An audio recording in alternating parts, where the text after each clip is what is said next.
जैसे मैं अभी आपको सिलेबस समझाने में थोड़ा समय ले रहा हूं, थोड़ा सा मैं इसमें टाइम ले रहा हूं क्वेश्चन के साथ।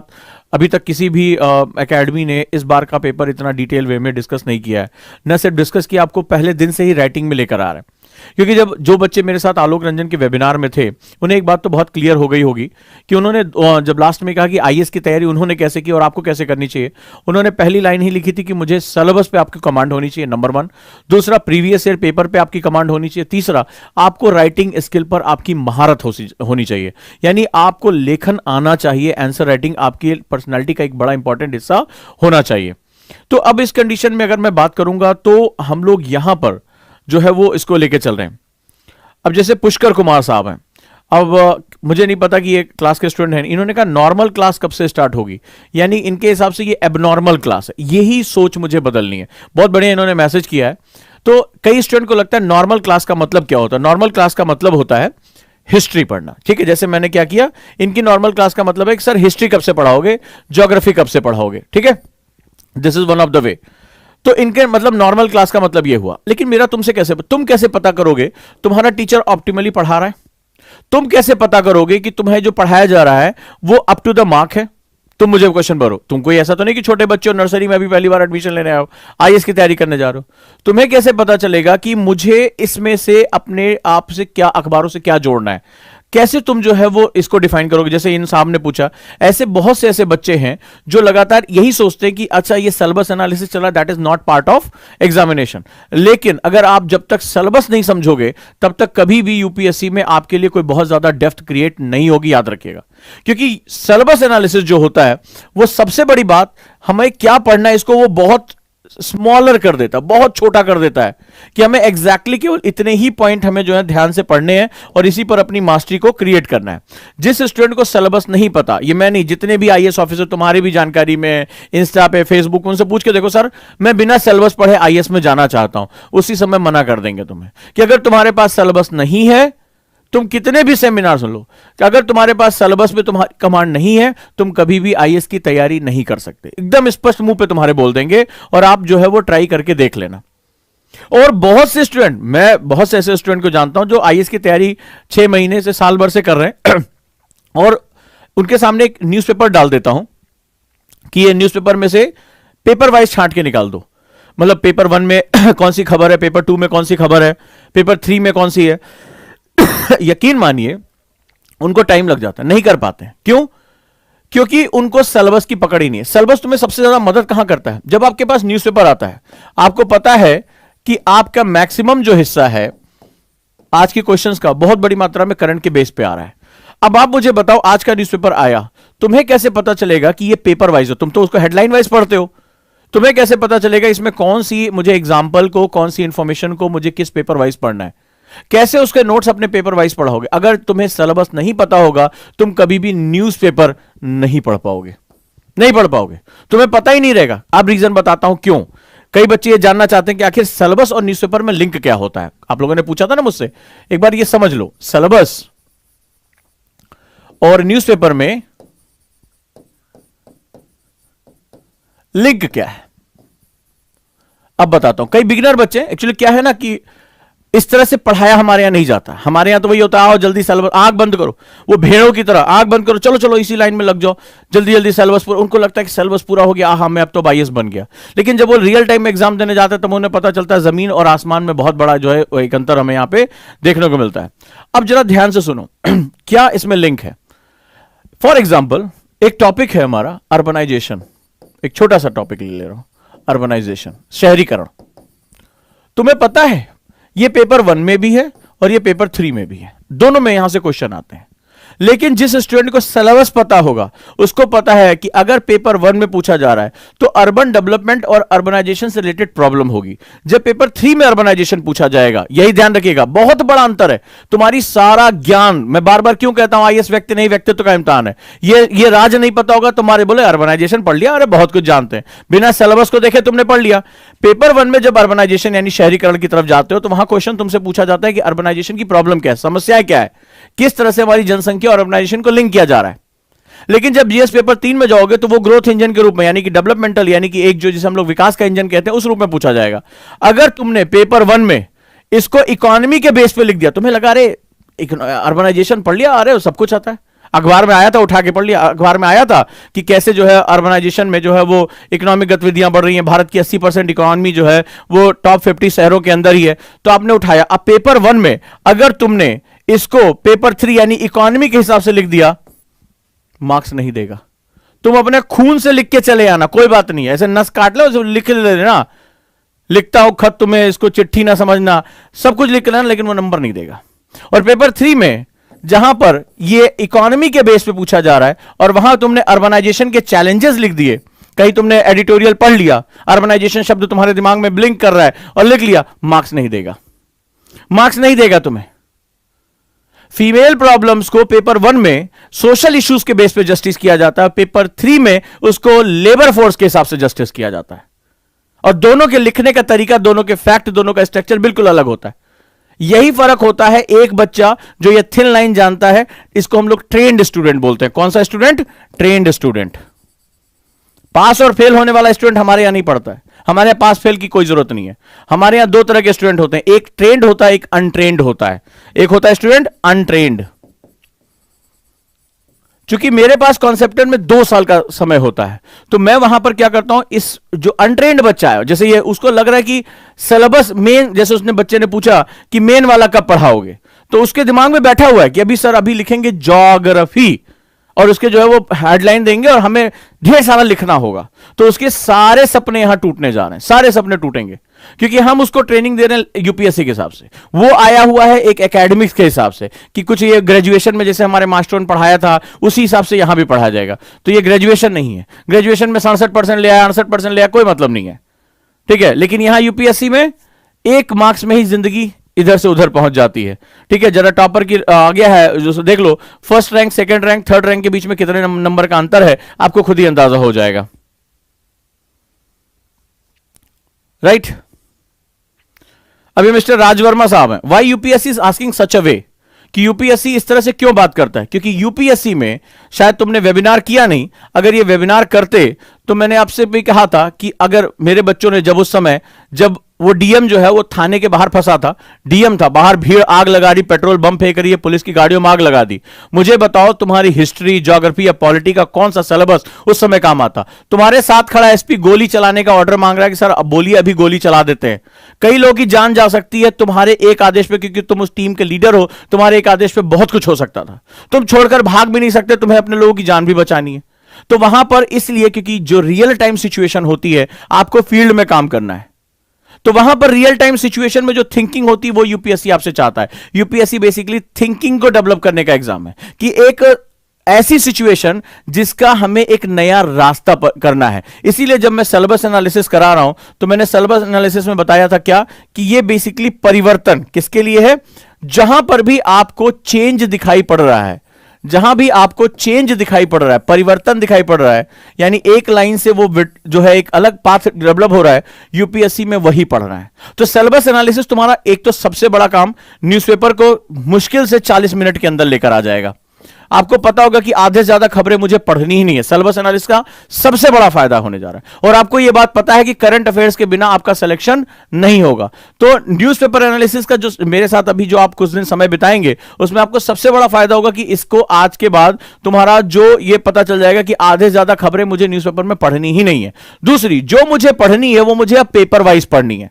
पेपर 1 के लिए कौन सी खबरें, एग्जाम्पल लेता हूं, बड़े ध्यान से सुनिएगा, खासतौर पर उन स्टूडेंट से मैं मैसेज चाहूंगा जिन्होंने अभी कहा कि सर मेन कोर्स कब शुरू होगा, जैसे लगता है रेस्टोरेंट में ऑर्डर हुआ है, तो मेन कोर्स में बताता हूं। आज एक छोटी सी खबर बताता हूं, सभी लोग रेडी हो, आज इंपॉर्टेंट हिस्ट्री पढ़ा रहा हूं, हां या ना। हिस्ट्री का सिलेबस एनालिसिस किया, चलो एक बार फिर से दिखा देता हूं यहां पर सिलेबस एनालिसिस। अब जरा मजेदार बात देखो, यूपीएससी को अगर टॉप करना है, पहले अटेम्प्ट में टॉप करना है, जो राज बताता जा रहा हूं उस पर आप काम करना शुरू करो बड़े ध्यान से, ठीक है।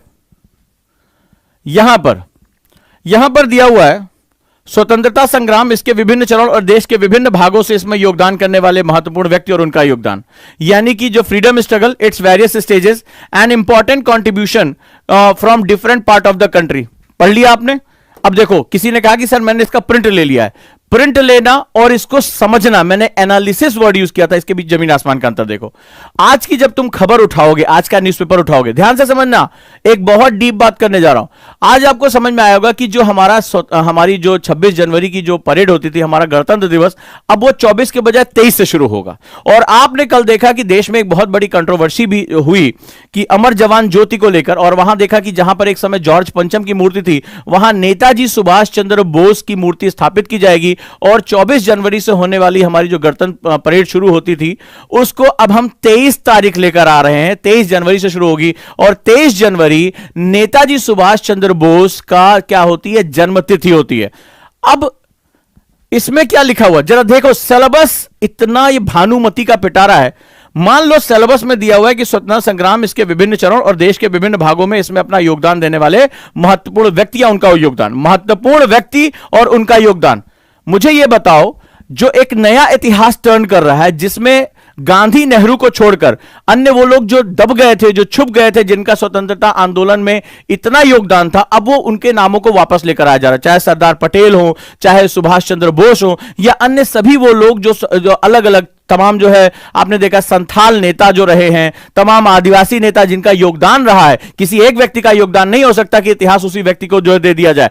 आप मुझे बताइए आज ये खबर है कि नहीं है। लेकिन अगर तुम केवल सिलेबस को इतना ही पढ़ते हो, मान लो कि स्वतंत्रता संग्राम इसके ये इतनी बड़ी खबर है, नेशन की आज सबसे बड़ी एक जो बहुत बड़ी खबर बनी है, और आप लोगों ने देखा कि यहां पर भानुमति का मिटारा मतलब पेंडोरा बॉक्स, इसमें ढेर सारी चीजें निकलनी शुरू हो जाती हैं। अब आप मुझे बताओ, इस खबर को आज के करंट अफेयर्स के साथ रिलेट हो सकते कि नहीं? लोग कहते हैं कि सर हिस्ट्री में तो करंट नहीं पूछा जाता, लेकिन अगर आज गवर्नमेंट वहां पर नेताजी सुभाष चंद्र बोस की जो है वो प्रतिमा स्थापित करने जा रही है, कल वहां पे एक 3D प्रतिमा लगाई गई थी, होलोग्राम लगाया गया था, और अब वहां पर जो है वो क्या किया जाएगा, जो हमारी इतने समय से आजादी के बाद से परंपरा चली आई थी कि 24 तारीख से 24 जनवरी से हम शहीदों के सम्मान में हम अपने 26 जो जनवरी की गणतंत्र शुरू करते थे परेड, उसको हम 23 लेकर जा रहे हैं। ये बहुत बड़ा हिस्टोरिकल इवेंट है। तो यूपीएससी ये कहेगा, यूपीएससी क्या जानना चाहता है? वो ये जानना चाहता है कि ये घटना हुई, ये एक इवेंट हुआ। ध्यान से सुनना, सबने पेपर पढ़ा? मेरी क्लास में बहुत हाईली अपडेट रहना पड़ेगा, मैं बहुत करंट के साथ अपडेट रहता हूं, और यही इसीलिए मैं जो है वो सिलेबस एनालिसिस पर इतना फोकस करता हूं। मुझे पता है कि जो सिलेबस एनालिसिस नहीं कर सकता, वो बिल्कुल ऐसे जैसे वो तुमने बाहुबली में देखा था करके जो बात करता था, उसी तरह से बात हो जाएगी। टीचर तुमसे बात करेगा जैसे वो उसमें एक दूसरी भाषा में तुमसे बोलूंगा, और तुम जो है उसी तरह ऐसे सुनते रहोगे कि क्या बात कर रहा है। तो इसी तरह वाली बात हो जाएगी जैसे वो चेन्नई एक्सप्रेस में जब शाहरुख खान एक छोटे से व्यक्ति से बात कर रहा होता है, तो बिल्कुल वही वाली हालत हो जाएगी। तो उसको बोलता है यार तुझे जो है वो हिंदी नहीं आती, मुझे तमिल नहीं आती, बिल्कुल वही बात हो जाएगी। सिलेबस बेसिकली टीचर, यूपीएससी संस्था और तुम्हारे बीच का एक कम्युनिकेशन है। तो अब इस खबर का, आज इतनी बड़ी खबर, आप सोच रहे हो कि आप आजादी के इतने सालों बाद आप पूरी एक तिथि को शिफ्ट कर रहे हो, बहुत बड़ी घटना है। यूपीएससी क्या जानना चाहता है, यूपीएससी क्या देखेगा इसमें, उसके मन में क्या बात आएगी? उसके मन में आएगी कि खबर आई, स्टूडेंट ने इसको पढ़ लिया कि भाई जो है वो हम 23 जनवरी से शुरू कर देंगे। यूपीएससी को यह भी पता है कि बच्चे ने पढ़ लिया नेताजी सुभाष चंद्र बोस के बारे में जो है ये जानकारी, लेकिन यूपीएससी पूछेगा कि इतनी बड़ी बड़ी बातें हो रही, क्या इस स्टूडेंट को नेताजी सुभाष चंद्र बोस का आजादी में योगदान क्या क्या है इसके बारे में उसको पता भी है? किस कारण से ये इवेंट हुआ इसके बारे में पता है? घटना आज की है, लेकिन वो इतिहास में जाकर पूछेगा। वो नेताजी सुभाष चंद्र बोस के सारे क्रियाकलापों को, सारे उनके द्वारा आंदोलन किए जाने वाले, गांधी से उनके होने वाले वैचारिक मतभेदों, उनकी विचारधारा, उनकी फिलॉसफी, इन सब के बारे में पूछेगा तुमसे। तो तुम अगर ये सोच रहे हो कि हिस्ट्री में करंट नहीं है, बिल्कुल गलत है, बिल्कुल गलत है, राइट?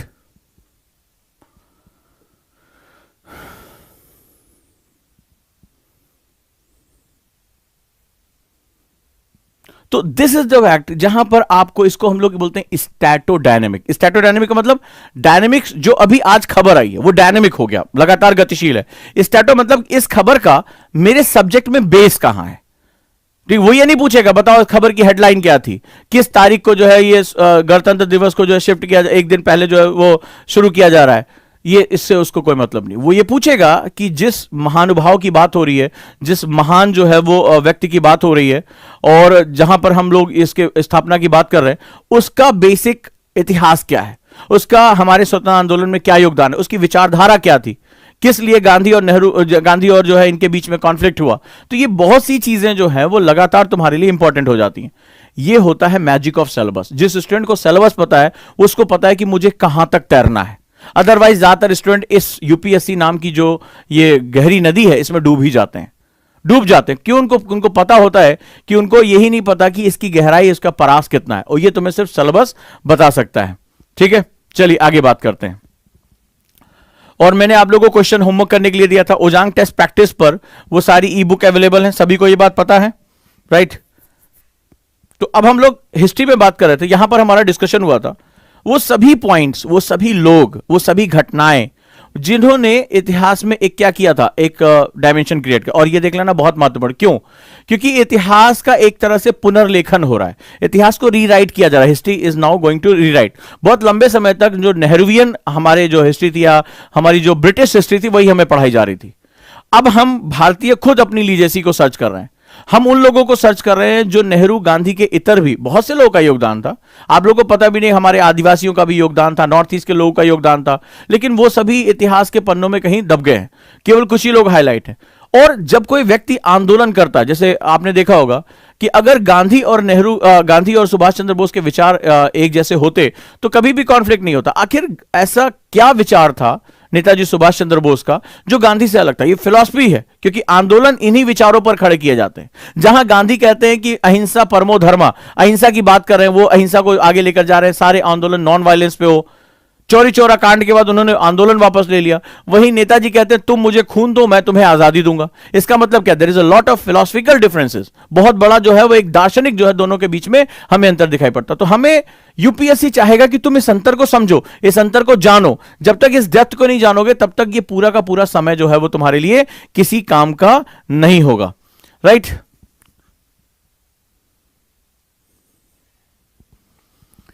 अब मैंने आपको बताया था कि वो सभी पॉइंट, अब क्या किया नेताजी सुभाष चंद्र बोस ने? एक लाइन तो ड्रॉ की, एक नया मेथड डेवलप किया। कई डॉक्यूमेंट्स ऐसे भी कहते हैं कि अंग्रेज बहुत घबराए हुए थे उनसे, कि उन्होंने जिस तरह से सेना की बढ़त लेनी शुरू कर दी थी, उनको बहुत ज्यादा क्या हुआ, एडवांटेज मिलने शुरू हो गए थे। तो there lot of things are there. तो अभी जितने नए बच्चे हैं वो पहली बात एक याद रखें कि न्यूज़पेपर उनके जीवन का एक इंपॉर्टेंट पार्ट होना चाहिए। दूसरा, मैंने आज बताया कि न्यूज़पेपर पढ़ने के लिए सिलेबस एनालिसिस बहुत जरूरी है।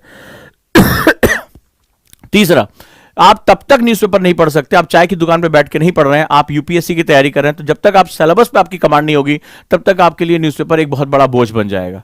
जो सिलेबस पे कमांड रखते हैं वो जानते हैं कि न्यूज़पेपर में केवल कुछ ही खबरें उनके काम की होती हैं, क्योंकि खबरों को सिर्फ पढ़ना नहीं है, खबरों को वहां पर जो भी आपकी न्यूज आ रही है उसको सिलेबस के अकॉर्डिंग क्या करना है, जस्टिफाई करना है। आज मैंने एग्जाम्पल दिया कि एक ही कॉमन शब्द है अर्बनाइजेशन, पेपर 1 में भी है, पेपर 3 में भी है, लेकिन अगर तुमने पेपर 3 में पेपर 1 के अकॉर्डिंग लिख दिया, मार्क्स आपको नहीं दिए जाएंगे। ये ऐसी बारीक अंतर होता है जो स्टूडेंट को जल्दी नहीं बताया जाता है, और फिर जब वो गलतियां करता चला जाता है, सिलेक्शन से दूर होता चला जाता है, तब पता चलता है कि बहुत उसका जो कीमती समय बर्बाद हो चुका है। तो आपको पसंद आए या ना आए, ये एक मैंडेटरी पार्ट है कि 4 चीजें आप कभी भी नहीं छोड़ेंगे। सिलेबस एनालिसिस, दूसरा प्रीवियस ईयर पेपर, ठीक है, तीसरा न्यूज़पेपर, और चौथा आपका आंसर राइटिंग। ये 4 बेसिक पिलर है जिनके बेसिस पर ही आपकी पूरी पर्सनालिटी तय होती है।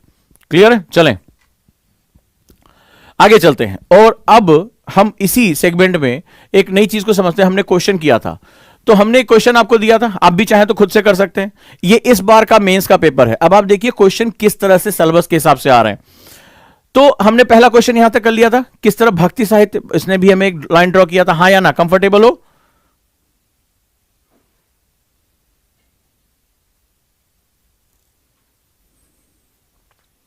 अब पूनम ने लिखा न्यूज़पेपर कैसे पढ़ें ये भी बता दो। बता तो रहा हूं, जब तक सिलेबस पे तुम्हारी कमांड नहीं होगी कि सिलेबस क्या है, सिलेबस की लैंग्वेज क्या है, तब तक न्यूज़पेपर आप नहीं पढ़ सकते। वो सिर्फ पढ़ना होगा, उसको समझ अंडरस्टैंडिंग करके उसको अपने आंसर में नहीं लेकर आ सकते। क्लियर है? तो एक बार में एक ही चीज सीखो, पहले सिलेबस पे कमांड कर लो। अब आ जाओ, यहां तक मैंने आपसे क्वेश्चन करने के लिए बोला था, आपको बोला भी था कि आप घर में क्वेश्चन करें। आज मैं आपको होमवर्क भी दूंगा। तो ये लोग जो कह रहे हैं कि सीरियस वाली पढ़ाई कब होगी, वो समझ लें कि सबसे सीरियस पढ़ाई हो रही है। एक बार सिलेबस पे पकड़ हो जाती है तो फिर हमें आगे पढ़ना आसान हो जाता है। नेक्स्ट लिखो। अब एक क्वेश्चन है, बड़ा प्यारा सा क्वेश्चन है। तो मैंने जैसे आपको बताया था कि इतिहास में सब कुछ यूपीएससी में नहीं पढ़ना है, किसी भी सब्जेक्ट में नहीं पढ़ना है। यूपीएससी एक लाइन याद रख लेना, बार बार इसीलिए मैं इसको दोहराता रहूंगा, जहां भी हमारे समाज में, हमारे इतिहास में या हमारे विज्ञान में कहीं पर भी तुम अभी चारों पेपर का सिलेबस जब एनालिसिस करोगे तुम्हें दिखाई पड़ेगा, जहां पे भी हमें एक टर्निंग पॉइंट मिला है, जहां पर भी हमें एक नया मोड़ मिला है, एक नई परिपाटी को हमने जन्म दिया है, a new method, we evolve new method, तो वहीं पर ही वहां यूपीएससी रुक जाता है और क्वेश्चन पूछता है। यही फर्क है ग्रेजुएशन के सिलेबस और यूपीएससी के सिलेबस में। यह डिफरेंस अगर नहीं जानोगे तो किताबों का बोझ तुम्हें मार डालेगा। हर किताब तुम्हें, हर चैप्टर तुम्हें बहुत इंपॉर्टेंट लगेगा, और ये डिफरेंस अगर तुम समझ गए तो किताबें धीरे धीरे सिमटकर छोटी जाएंगी। तो आज हम जो मेहनत कर रहे हैं वो आगे चलकर हमें 2 साल 1 साल बहुत हेल्प करने वाली है। क्लियर है? तो बहुत ध्यान से और पूरी, जिसे कहते हैं ना कि एक शिद्दत के साथ, एक जिसे कहते हैं पूरे डिवोशन के साथ आपको सिलेबस एनालिसिस पे अपना ध्यान करना है। इतना डिटेल में जाकर सिलेबस कोई नहीं बताता है।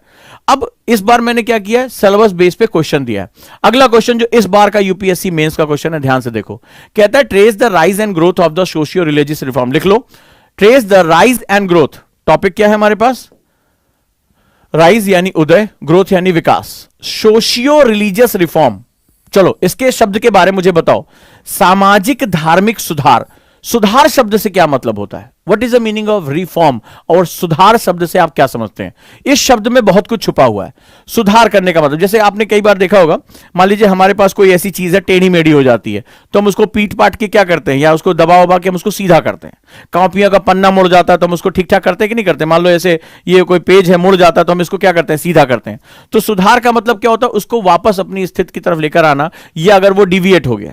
तो रिलीजन में भी क्या होता है, इस टाइम मैंने पहले जो क्लास में डिस्कस किया था, बड़े ध्यान से इसकी गहराई को सुनो। मेरे क्वेश्चन खूब फंसते हैं एग्जाम में, और लेकिन इसके लिए तुम्हें अपने कान और दिमाग दोनों खोलने पड़ेंगे। तो मान लो जैसे कोई भी चीज है, जैसे ये कागज वागज मुड़ गया, जैसे मान लो ऐसे मुड़ गया है, तो मैं क्या करूंगा, इसको सीधा करूंगा, इसको प्लेन करूंगा, ठीक है? तो इसमें मैं रिफॉर्म करूंगा, इसको वापस अपनी स्थिति में लेकर आऊंगा। तो कई बार रिलीजन में, हर तरह के रिलीजन में कई बार क्या होता है कि एक ऑर्थोडॉक्सनेस यानी बहुत रूढ़िवादिता आ जाती है, उसमें जड़वत्ता आ जाती है, उसमें इनर्शिया जो डेवलप हो जाती है। So due to that particular inertia उस धर्म में आगे इवॉल्व करने का रास्ता बंद हो जाता है। तो उसको रिफाइन करना पड़ता है, उसको सुधार करना पड़ता है। समाज में भी यही होता है, रिलीजन में भी ये होता है, पॉलिटिक्स में भी ये होता है, इकोनॉमिक्स में भी, हर जगह हर बार वो चीज अपनी जगह से क्या होती है, हटने लगती है। सो हमें उसको क्या करना पड़ता है, करेक्टिव मेजर्स लेने पड़ते हैं, हमें उसको सुधार की प्रक्रिया में लाना पड़ता है। इकोनॉमी को देखो, इकोनॉमी चलते चलते चलते चलते अचानक से क्या हो जाएगा, इन्फ्लेशन आ जाएगा, अचानक से रुकावट हो जाएगी, तो हमें इकोनॉमिक रिफॉर्म्स करने पड़ते हैं। 1991 में हमने क्या किया था, इकोनॉमिक रिफॉर्म किया था। आपने सुना होगा, 10th 12th में पढ़ा होगा, नहीं तो आप पढ़ेंगे। जब हम पॉलिटिक्स की, आज हम देखिए, आप तमाम स्टेट में पॉलिटिक्स हो रही है, जाति धर्म के बारे में बात हो रही है। अगर आप लोगों ने एडिटोरियल कल का भी पढ़ा होगा तो उसमें इलेक्शन रिफॉर्म्स के बारे में बात आ रही है, हाँ या ना, कि हमें चुनाव सुधार करने होंगे, हमें पुलिस सुधार करने होंगे। आज भी पुलिस सुधार के ऊपर आया हुआ है कि भाई पुलिस कानून व्यवस्था की, यानी कि हमारे पास जो हमारा बेसिक लॉ एंड ऑर्डर है उसका पहला मेजरमेंट होता है, लेकिन हमारी पुलिस अंग्रेजों के कानूनों से चल रही है। हम आजाद भारतीयों में हमें पुलिस सुधार करने होंगे, आज के पेपर में दिया हुआ है, आज भी आप पढ़ सकते हैं। हाँ या ना, मुझे बताते जाएं, यस या नो, कि आपको कितनी बातें समझ में आ रही है। और नहीं समझ में आ रही, घबराने की कोई बात नहीं है, बस सुनिए कि मैंने क्या क्या चीजें कही हैं, सब कुछ सिलेबस का पार्ट है। इसके बाद अगर हम अपनी पॉलिटिक्स की बात करें, हमने जो है वो समाज की बात करें, तो समाज में बहुत कुरीतियां आ जाती हैं। कई बार आपने देखा होगा, दलित बच्चों को पीट पीट के उनको स्कूल नहीं जाने दिया जाता। अभी आपने देखा कि एक व्यक्ति को जो है आग लगा दी गई। तो हमारे यहाँ, या महिलाओं को जो उनके अधिकार नहीं दिया जाता, हम करेक्टिव मेजर्स करते हैं ना। हमने पंचायत में महिलाओं के लिए आरक्षण किया कि महिलाओं को पावर नहीं मिल रही है, तो आर्टिकल 243D लेकर आए कि महिलाओं को आरक्षण दिया जाएगा पंचायत में। तमाम आपने देखा होगा, यूपी में भी बातचीत चल रही है कि महिलाओं को जो है आरक्षण दिया जाए, चल रहा है मुद्दा कि जो है वो उनको जो है वो रिजर्व की जाए इनके लिए सीटें। तो तमाम जगहों पर बार बार क्या होता है, हमें सोसाइटी में भी रिफॉर्म्स लाने पड़ते। तो हर चीज, चाहे रिलीजन हो, इकोनॉमी हो, पॉलिटिक्स हो, कोई भी सिस्टम हो हमारा, या हमारे हिस्टोरिकल सेगमेंट्स हो, आप देखिए हमारे इतिहास के तथ्यों में बार बार बदलाव होते कि नहीं होते? अगर ऐसा नहीं होता तो हम बार बार जो है वो जाके इतिहास को रिफॉर्म करने की बात क्यों करते? तो हम वहां पर क्या करते हैं, उसको करेक्टिव मेजर्स लेकर आते हैं, यानी उसको फिर वापस लेकर आते हैं। तो सुधारों का ये जो है वो मतलब होता है। क्या कह रहा है? कह रहा है यंग बंगाल एवं ब्रह्म समाज के विशेष संदर्भ में। अब दो चीजों, यानी यंग बंगाल और ब्रह्म समाज, ये दोनों क्या थे? ये दोनों वो जो है आंदोलन थे, वो ऐसे जो है इन्होंने एक ऐसे फेडरेशंस बनाई, एक ऐसा ग्रुप बनाया जिसने जो बनी बनाई परिपाटी थी उससे कुछ लीक से हटकर इन्होंने काम किया और रिफॉर्म करने की कोशिश की, यानी शुद्ध करने, उसमें जो है वो क्या हुआ, परिवर्तन लाने का प्रयास शुरू किया। कहता है कि आंदोलनों के उत्थान तथा विकास को रेखांकित कीजिए। आपको इसका आंसर नहीं पता, कोई बड़ी बात नहीं है ना, मैं तुमसे आंसर के भी डिस्कशन करने जा रहा हूं। मैं क्या डिस्कस कर रहा हूं, मैं ये बात कर रहा हूं कि सिलेबस और सिलेबस में किस तरह के क्वेश्चन आते हैं। मैंने अभी क्या बताया, जहां जहां आप क्वेश्चन पेपर देखते जाना, जहां जहां हमें पॉइंट ऑफ चेंज मिल रहा है, क्या मैंने आपसे बताया था? Point of change. जिस दिन तुम इस बात को समझ जाओगे ना, तुम्हें यूपीएससी का सिलेबस बहुत छोटा लगने लगेगा, बहुत छोटा लगने लगेगा। तुम्हारे लिए न्यूज़पेपर, बुक्स, सब कुछ अट्रैक्शन का पार्ट बन जाएगा, मुझे यहां से लेना है। तो अब इसके में तुमने देखा कि क्वेश्चन क्या कह रहा है, आंसर खुद से ट्राई करो, यहां मैंने दे रखा है। ओजांग टेस्ट प्रैक्टिस पे जाओगे, ई बुक्स के फॉर्म में तुम्हारे पास हिंदी इंग्लिश दोनों में दिया हुआ है। कह रहा trace the rise and growth of the socio religious reform. तो अब समझ में आया रिफॉर्म का मतलब क्या होता है, उसको दोबारा उस रूप में लेकर आना। Movement with special reference to the young Bengal and Brahmo Samaj. तो ये दो इवेंट्स को उसने क्या किया, चेंज किया। इनको लॉन्च करने वाले लोगों के बारे में तो पर्सनालिटीज थी ना सिलेबस में, कि उन्होंने जिन्होंने समाज में एक नया परिवर्तन लिया। तो जो जड़वत्ता थी, जो समाज में जो है वो कुरीतियां थी, जो एक बैड प्रैक्टिसेस थी, उनको इविल प्रैक्टिसेस को क्या किया, रिमूव करके नई प्रैक्टिसेस की बात की। चाहे वो विडो रिमैरिज हो, विधवा विवाह की बात हो, सती प्रथा को हटाने की बात हो रही है, बाल विवाह को रोकने की बात हो रही है, या जो एक जिसे कहते हैं कि एक जो जड़वत है, रूढ़िवाद है, उससे निकलकर कुछ नया सोच, कुछ नई जो है वो एक नई थिंकिंग के बारे में बात हो रही है। तो इस तरह से अगर हम बात करें तो ये हमारा क्वेश्चन क्या फिर हमें क्या प्रूव करता है, पॉइंट ऑफ चेंज। हिस्ट्री में जहां हमें पॉइंट ऑफ चेंज दिख रहा है, क्योंकि पॉइंट ऑफ चेंज ही तुम्हारा जीवन है। You will be the point of change. आने वाले समय में कौन होगा पॉइंट ऑफ चेंज? तुम होगे। तुम जिस डिस्ट्रिक्ट में जाओगे वो डिस्ट्रिक्ट समस्याओं से घिरा होगा।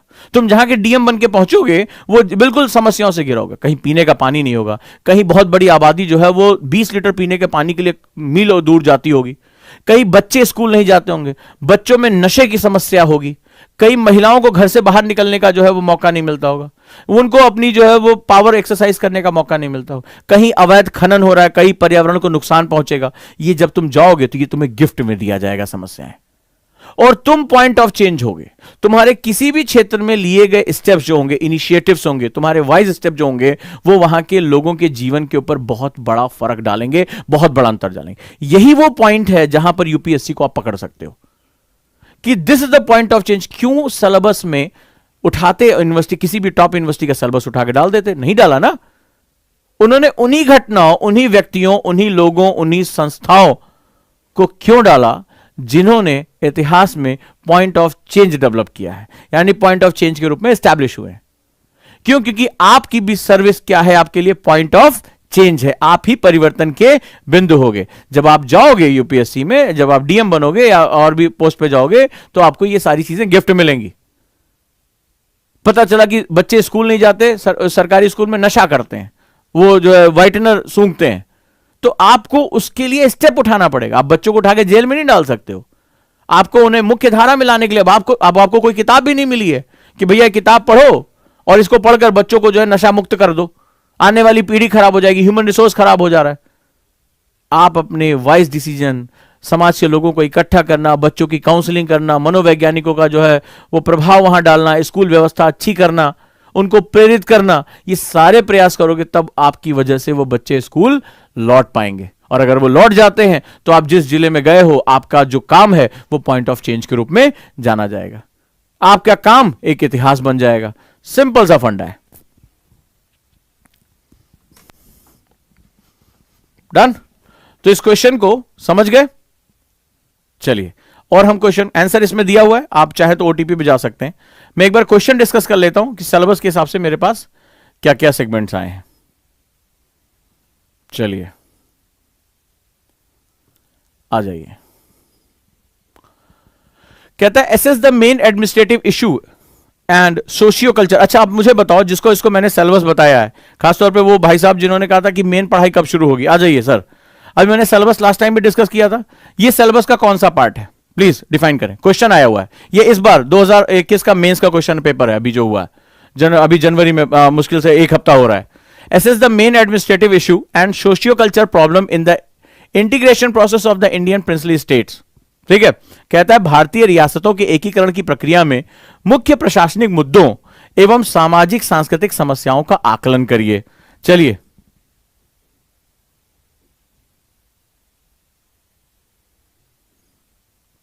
गरिमा अभी आपका मैसेज पढ़ लिया, मैं इसको अभी रिप्लाई करता हूं। ये फर्स्ट पेपर नहीं, हाँ एक बच्चे का जवाब बिल्कुल सही है, बहुत से शाबाश बेटा, ये ख्याति है बेटा, वंडरफुल बेटा, शाबाश। और इनका भी आया, प्रणव का भी बहुत सही, शाबाश बेटा। प्रभाकर वंडरफुल बेटा, शाबाश। ऐसे ही जवाब से ये जीएस पेपर 1 क्या कर रहे हो? ये देखो किसी, ये सज्जन है कोई, इन्होंने लिखा जीएस पेपर 4, इनका क्या करें? ये श्वेता पाल है, इन्होंने लिखा जीएस पेपर 3 का है। ये मैं पेपर 1 डिस्कस कर रहा हूं प्रॉपरली। ये होता है। अब देखो ये जानना बड़ा जरूरी है, खासतौर पे वो साहब जिन्होंने कहा था अभी बहुत ऐसे बच्चे की सीरियस पढ़ाई कब शुरू करेंगे। देखो बच्चे लिख रहे हैं जीएस पेपर 4, ये जो पॉइंट है, ये जीएस पेपर कैसे तुम लोग पढ़ोगे यार? अभी कोई नई रिसर्च न्यूज़पेपर में आती है, आते रहते इस पे ऊपर लेखन आता है, तुम कभी जान ही नहीं पाओगे कि इसको कहां डालना है। बताइए, कोई कह रहा है जीएस पेपर 2।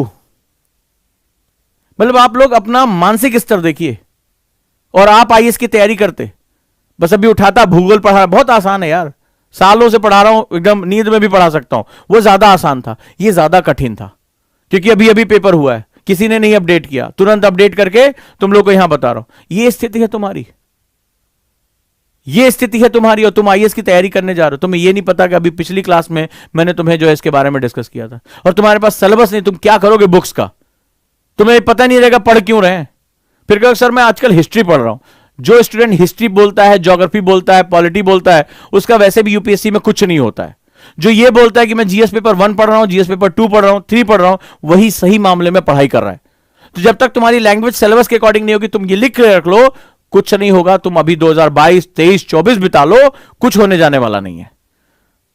बताओ, नारायण कुमार ने लिखा सोशल इश्यूज जीएस पेपर 1। होश में आओ, ठीक है, होश में आओ, और नहीं आओगे तो मैं क्लास में लेकर आता हूं। ये गुरुकुल टाइप के यहां पे टीचिंग होती है, मैं झकझोर के उठाता हूं। जरा तुम लोग अपनी बेहोशी का आलम जरा देख लो। अभी पिछली क्लास में डिस्कस किया था,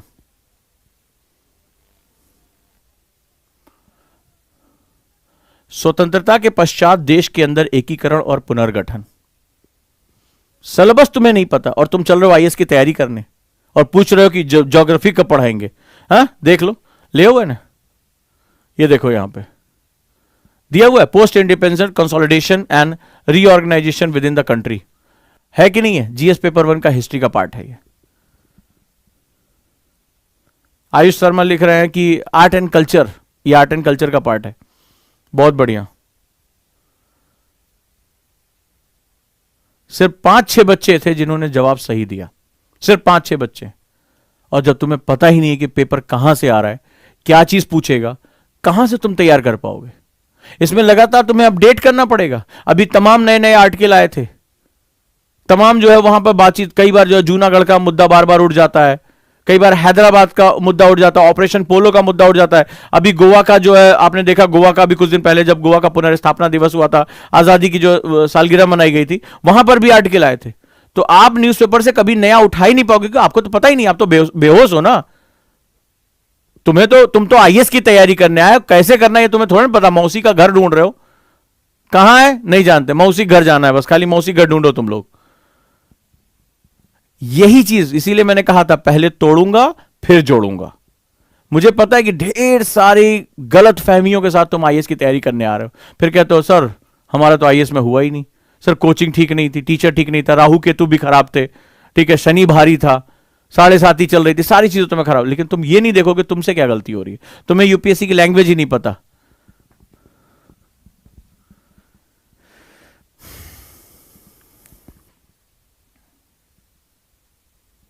क्लियर? शाबाश। अब आ जाओ, क्वेश्चन देखो कहां से पूछा है। सिलेबस क्वेश्चन, बहुत मजा आएगा तुम्हें। क्वेश्चन क्या पूछा है? भारतीय रियासतों के एकीकरण की प्रक्रिया में। अब जरा इसमें कीवर्ड ढूंढो, क्वेश्चन को पढ़ना और उसकी लैंग्वेज, आंसर की बात नहीं कर रहा हूं, घबराओ नहीं। लेकिन क्वेश्चन जब तुम्हें मैं ये पढ़ाता जाऊंगा ना, अगली बार जब हम लोग क्लास में जाएंगे ना, या अखबार में कुछ भी आएगा, अब मैं गारंटी के साथ कह रहा हूं भूलोगे नहीं, तुम कतई नहीं भूलोगे, और आर्टिकल आते ही आते हैं लगातार। कह रहे भारतीय रियासतों के एकीकरण की मुख्य भूमि में प्रॉब्लम में अब 2 चीजें पूछ रहे हैं। एकीकरण, सबसे बड़ी बात, एकीकरण की प्रक्रिया, why the process of unification, right. Problem जो है इंटीग्रेशन प्रोसेस ऑफ इंडियन, ये हमें क्यों जरूरत, यूनिफिकेशन क्यों करना है हमें, क्यों हमें जोड़ना है? क्योंकि भारत को एक राष्ट्र के रूप में, एक राजनीतिक, एक सामाजिक, एक आर्थिक ताकत के रूप में स्थापित करना है। अगर राष्ट्र एक, हमें बचपन से सिखाया जाता है कि ये 5 उंगलियां हैं, ये मुट्ठी बन गई तो ताकत होता है, यूनिटी इन स्ट्रेंथ, हमें बार बार ये सिखाया जाता है। तो जब तक हमें अंग्रेज बिखरा हुआ लेके चले गए थे, हमें जैसे किसी ने माला तोड़ के ऐसे बिखरा दिया, हमें बिखरा के चले गए थे कि तुम फंसे रहो। और उनका ये कोशिश थी कि भारत इस प्रक्रिया में कभी भी सक्सेसफुल नहीं हो पाएगा इस प्रोसेस में, और फिर जो क्या होगा वो जाकर अंग्रेजों के पैरों पर गिर जाएगा। हंस रहे थे कि 6-7 साल की बात है, फिर भारत कभी भी राष्ट्र के रूप में, कभी भी नेशन के प्रोसेस में वो खड़ा ही नहीं होगा और भीख मांगता वो हमारे पास आएगा। लेकिन हमारे जो आजादी के जो विद्वान, जो महान पुरुष थे, जो सरदार पटेल जैसे लोग थे और तमाम ऐसे लोग, इन्होंने उस असंभव काम को संभव करके दिखा दिया। आज जिस हम महान राष्ट्र की, आज हम जिस पीढ़ी की हम बात कर रहे हैं, आज हम 26 जनवरी मना रहे हैं, 15 अगस्त मना रहे हैं, उसका सही स्वरूप देने के लिए बहुत बड़ा कार्य हुआ था। सो सबसे पहले आपको यह क्वेश्चन पूछना है कि एकीकरण की प्रक्रिया क्या, क्यों इंपॉर्टेंट है, वाई। और आज अगर खालिस्तान की मांग उठ रही है, ऐसा नहीं कि मुद्दे, हमेशा मैंने एक वर्ड यूज किया है, इस वर्ड को मेरे साथ समझने की कोशिश करना, stato dynamics. Statodynamic, static portion and dynamic portion. जिस स्टूडेंट को सफल करना आ गया, लिखवा के ले लो, उसका सिलेक्शन होगा ही होगा। तो किस लिए पढ़ने आए हो? मजे मजे के लिए, कुछ हल्का हल्का पढ़ा के जो है इंजॉय, पापा से बोले पापा अपन अब आईएएस की तैयारी कर रहे हैं इसलिए आए हो, ये आईएएस बनना ही है इसलिए आए हो? ये दोनों का फर्क ही तुम्हें बताएगा कि क्लास में मेरे साथ तुम कितनी देर सरवाइव कर पाओगे। घुटन होने लगेगी जो यहां फैशन के लिए आए हैं, जो पापा मम्मी से थोड़ा सा गैप लेकर आए हैं कि चलो यार इसी बहाने आईएएस की तैयारी के बहाने कुछ मजा करेंगे, उनको मेरी क्लास में बहुत घुटन होने जा रही है। और जिनके मन में कि नहीं ये राष्ट्र मेरा है, मुझे अब यहां पर इस समाज को कुछ वापस करना है, अपनी चेंज को बताना है, उनका बहुत बहुत स्वागत है। तो स्टैटोडायनेमिक्स में आपको सफलिंग करना सीखना पड़ेगा। सबसे पहली बात, एकीकरण की प्रक्रिया क्यों जरूरी है, और अगर वो उस समय जरूरी थी 1947 में, तो आज अगर बोडोलैंड की मांग हो रही है, अगर खालिस्तान की मांग हो रही है, या किसी और हिस्से की बात हो रही है, अगर जो है अलग अलग नगा लोग अपना नगालिम की बात कर रहे हैं, तो क्या आज भारत के सामने भी वही यूनिफिकेशन यानी इंटीग्रेशन जो हमारे पूरे स्टेट्स की वो समस्या बनी हुई है? हां या ना? अगर इस अंतर को समझोगे कि इतिहास स्वयं को दोहराता है, इस बार मैंने पढ़ाया था, ये ऐसे आया हुआ 125 नंबर का, बच्चों ने मैसेज किया कि सर ये ऐसे सीधे सीधे आगे, आपने यहां क्लास में डिस्कस किया था इसको, जो बड़ी मछली छोटी मछली इतिहास खुद को दोहराता, पद चिन्हों वाला। जो भी मेरे बच्चे मुझे सुन रहे होंगे उनको अच्छी तरह पता होगा कि ये पूरी चीज उनको पढ़ाई हुई थी। तो अगर उस कंडीशन में हो तो स्टैटोडायनेमिक्स बहुत जरूरी। सबसे बड़ी बात है, क्या इतिहास में वापस फिर से वही विलगा हो रहा है? अगर नहीं हो रहा तो आज भारत के क्षेत्रों को भारत से अलग करने की बात क्यों हो रही है, क्यों हो रही, जरा बात करो इस पर। दूसरी चीज, अब सवाल है कि वहां से किस तरह की चीज है, कह रहा है कि मुख्य प्रशासनिक मुद्दे, एडमिनिस्ट्रेटिव, क्या प्रॉब्लम्स थी हमारे पास। अब यहां पर अगर तुम ये सोच रहे हो कि इसका आंसर केवल और केवल हिस्ट्री के बेस पे दे पाओगे, तो वहां पर कभी भी लाइन नहीं ड्रॉ कर पाओगे। जब भारत के बारे में, इसकी थोड़ी सी ज्योग्राफी के बारे में जानोगे, तो तुम्हें पता चलेगा कि भारत ज्योग्राफिकल रूप से कितना विविध है। कोई है मेरा बच्चा जो एनसीईआरटी का है? एनसीईआरटी बैच में कोई है जिसको मैंने पढ़ा था कि भारत भौगोलिक रूप से कितना विविध है? और भारत की विविधता कई बार बहुत चुनौतियां पैदा करती है, चाहे वो महान हिमालय की बात हो, चाहे नॉर्थ ईस्ट की बात हो, रेगिस्तान की बात हो, हमारे तटीय मैदानों की बात हो, पठारों की बात हो, या हमारे प्लेन्स यानी मैदानों की बात हो। राइट? आपको आंसर राइटिंग में एक आर्ट सीखनी है जो दूसरे नहीं दे रहे हैं। अगर मैंने लिखा, मुझे मार्क्स देगा यूपीएससी, मुझे देगा, और मुझे तो मार्क्स लेना है, मुझे लड़ना है। तो ये जो चीज है ये बड़ी इंपॉर्टेंट है तुम्हारे लिए। क्लियर है? तो मुख्य प्रशासनिक मुद्दे, और अब आ जाओ सामाजिक सांस्कृतिक समस्या, यानी कि सोशल कल्चरल। अच्छा, मेरा कितना स्टूडेंट है? अगर इनसे मेरा कोई बच्चा होगा, मैंने आपको बताया था कि संस्कृतियां भूगोल पर निर्भर होती हैं। आ जाओ, किसी को याद आ रहा है? Culture dependent on geography. किसको किसको ये लाइन याद आ रही है? अभी तो भी परसों की क्लास में ये बात बोली थी, पुराने वाले बच्चों को पढ़ाया था। शाबाश, सुजाता का भी जवाब आ गया, वंडरफुल।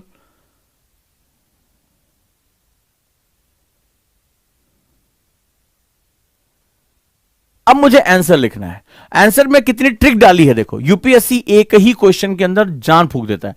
किसी किसी को लगेगा कि क्वेश्चन सिंपली भारतीय रियासतों के एकीकरण का है, लेकिन ये क्वेश्चन भारतीय रियासतों, अगर तुम यूनिवर्सिटी एग्जाम में होते ना, तो भारतीय रियासतों की एकीकरण की प्रक्रिया क्या थी, ठीक है, process of integration of Indian state, princely state क्या था, आप बता देते ऐसे ऐसे हुआ था, ऐसे ऐसे मिले थे, और ये फलाना फलाना जो है वो कॉन्ट्रैक्ट साइन हुआ था, हो गया था।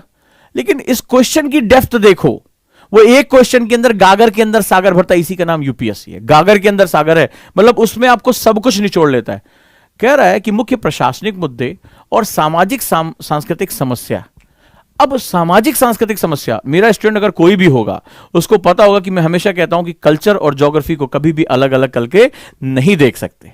तो जब भारत को जब पूरी तरह से तुम एनालाइज करते हो तो तुम्हें समझ में आता है कि हमारी जो अलग अलग, किसको किसको याद है जो मेरे वर्ड्स जिनको, पहचान का संकट, आइडेंटिटी क्राइसिस, हमारी पहचाने कई बार हमारी पहचानों के स्ट्रगल का रीजन बन जाती। याद आ रहा है? मेंस का क्वेश्चन करा रहा हूं, एनसीईआरटी वालों के लिए तो और इंपॉर्टेंट है। ये समझें कि हम जो पढ़ रहे हैं उसकी डेप्थ कितनी जा रही है।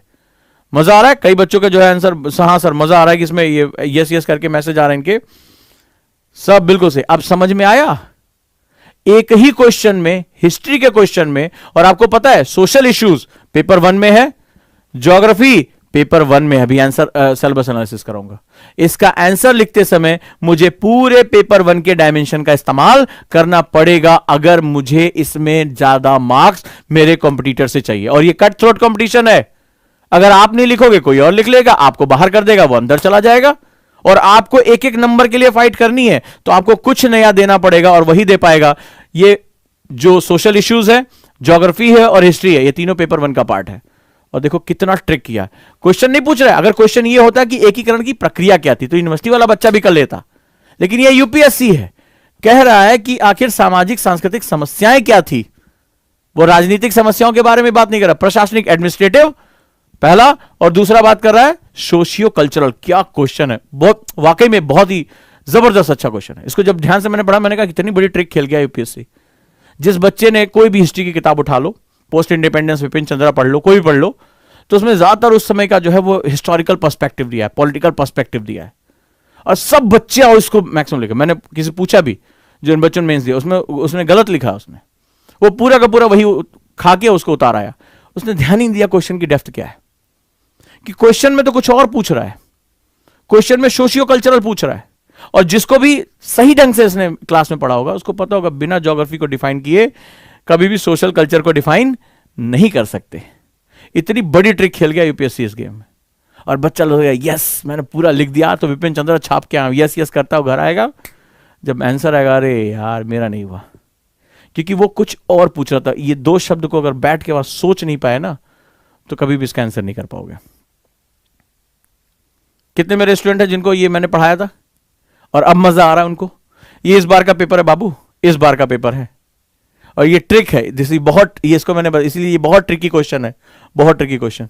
ये दिखने में जितना सीधा लग रहा है ये उतना ही ले जाएगा सबको, बहुत ट्रिकी क्वेश्चन है। अब समझ में आया कि मैं इतना डिस्कस क्लास में क्यों करता हूं, क्यों रिलेट करता हूं कि ज्योग्राफी के साथ मैं सोसाइटी, इकोनॉमी, पॉलिटिक्स सबको मैं क्यों इंटीग्रेट करके पढ़ाता हूं तुम्हारे सामने। और ये मैं नहीं कह रहा हूं, ये मेरा भी टेस्ट है। ये रहा क्यों, मेरा बच्चा जो वहां से मैसेज मुझे कर रहा है कि सर हो जाएगा, सारे क्वेश्चन डिस्कशन से हमें मिले, समझ में आया, क्वेश्चन को क्रैक कर लिया। हाँ आ रहा है मैसेज, धड़ाधड़ आ रहे हैं, यस सर आपने पढ़ाया था। ये देखो, ये है मिस्टर वायरल, संस्कृतियों की विविधता भूगोल की विविधता पर निर्भर है। शाबाश, यही लाइन लिखाई थी मैंने। मजा आ रहा है? और जो नए बच्चे हैं वो भी समझें कि क्वेश्चन का नेचर समझना बड़ा जरूरी है, गलतियां दोहरानी नहीं हमें। क्लियर है?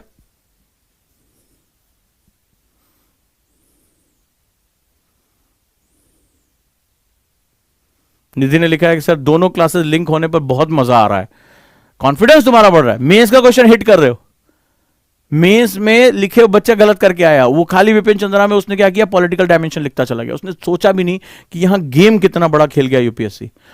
ये तब होता है जब आप सिलेबस पे अपनी कमांड नहीं रखते हो। सिलेबस पे अपनी कमांड रखना सीख गए, चीजें तुम्हारे लिए बहुत आसान हो जाएंगी।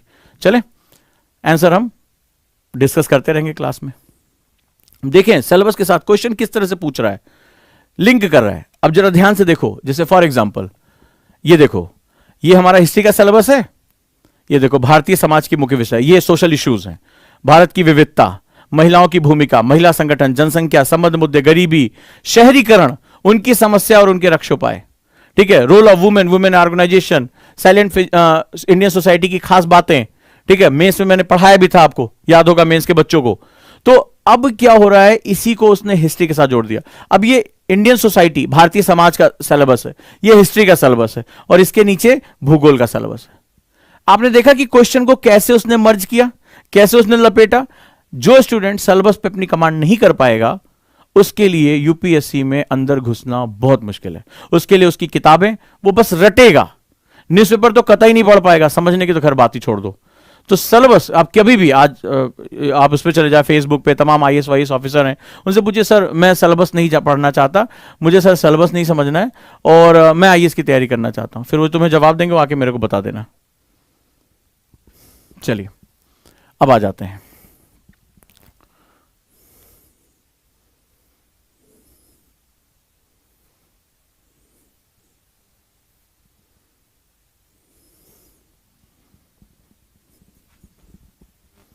क्लियर?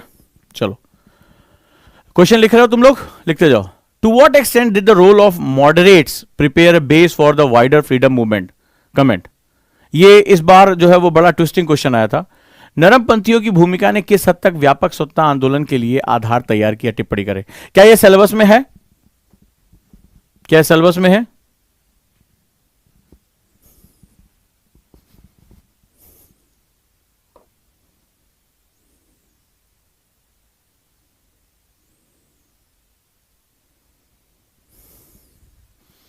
नरमपंथियों की भूमिका ने किस हद तक व्यापक स्वतंत्रता आंदोलन के लिए आधार तैयार किया? टिप्पणी करें, बताइए।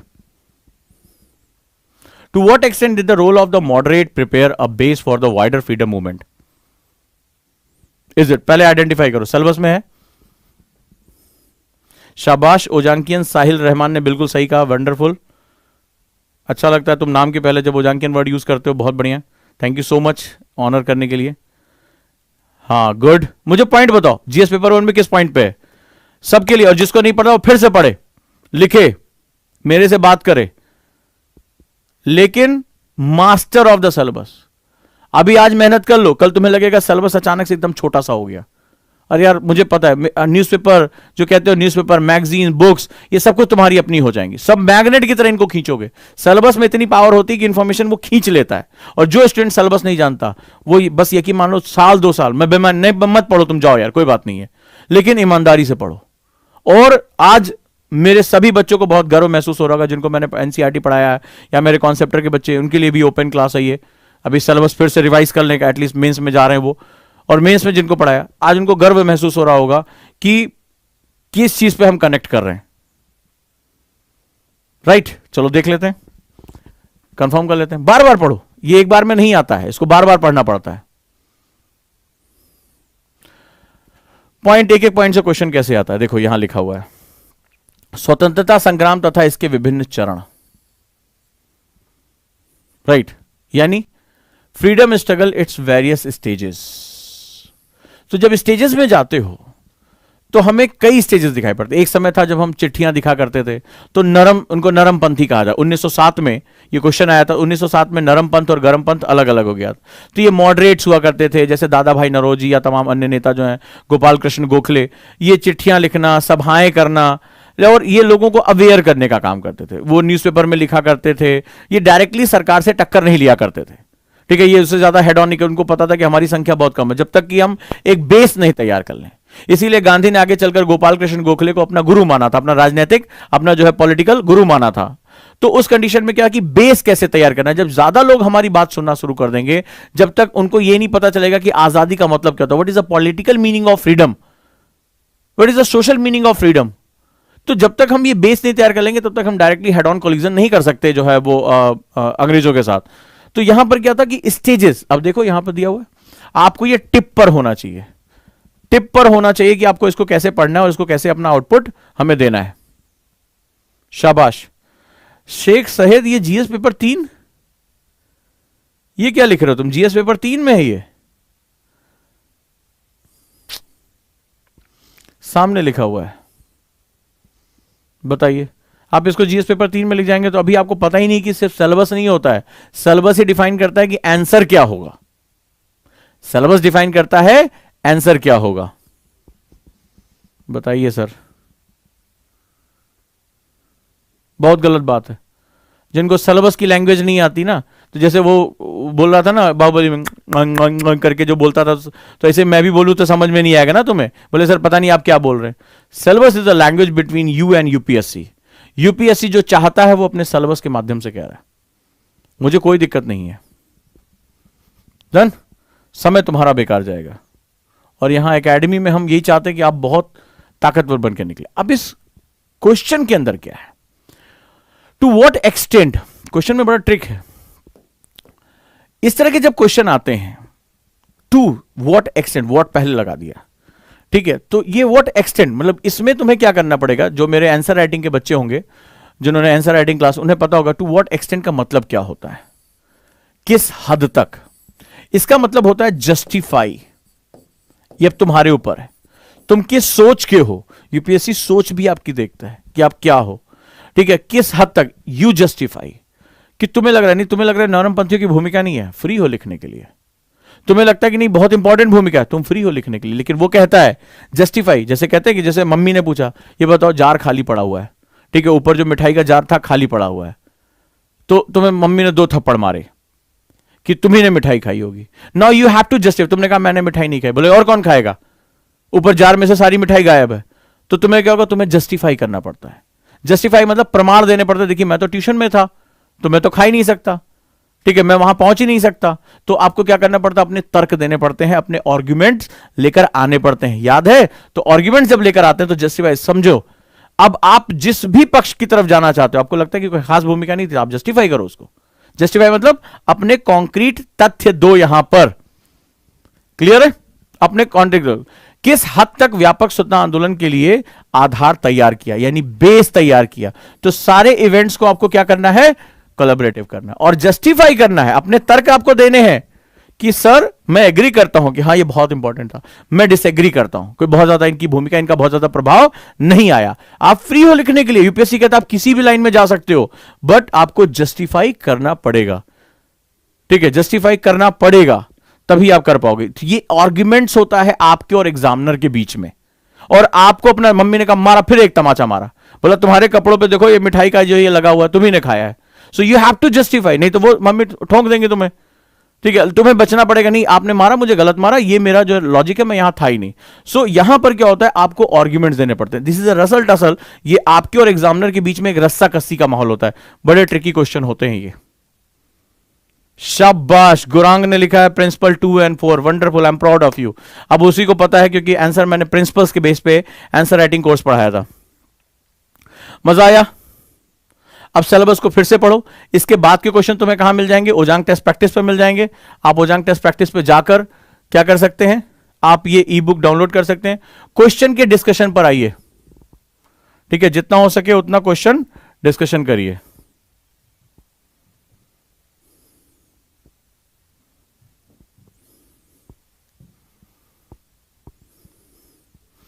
ओजांग टेस्ट प्रैक्टिस के ब्राउजर पे भी आपको मिल जाएगा।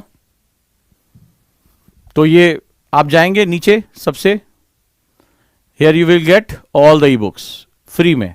ये हिंदी में है और ये इंग्लिश में दिया है। जैसे जैसे मैं कोर्स आगे बढ़ाता जाऊंगा और बाकी बुकलेट्स आपको मिल जाएंगी। बहुत मजा आएगा आपको इसको करने में, ठीक है। और क्लास के साथ ही मैं अभी ये जो ये वाला हमारा है, इसको मैं अपलोड करा देता हूं ये, ताकि आप इसको पढ़ें। नहीं तो लिखते रहा करें, इतनी बार दिखा रहा हूं, इसको आप लिख भी सकते थे। हमें देखो, ये लिखने से आपको समझ में नहीं आने वाला।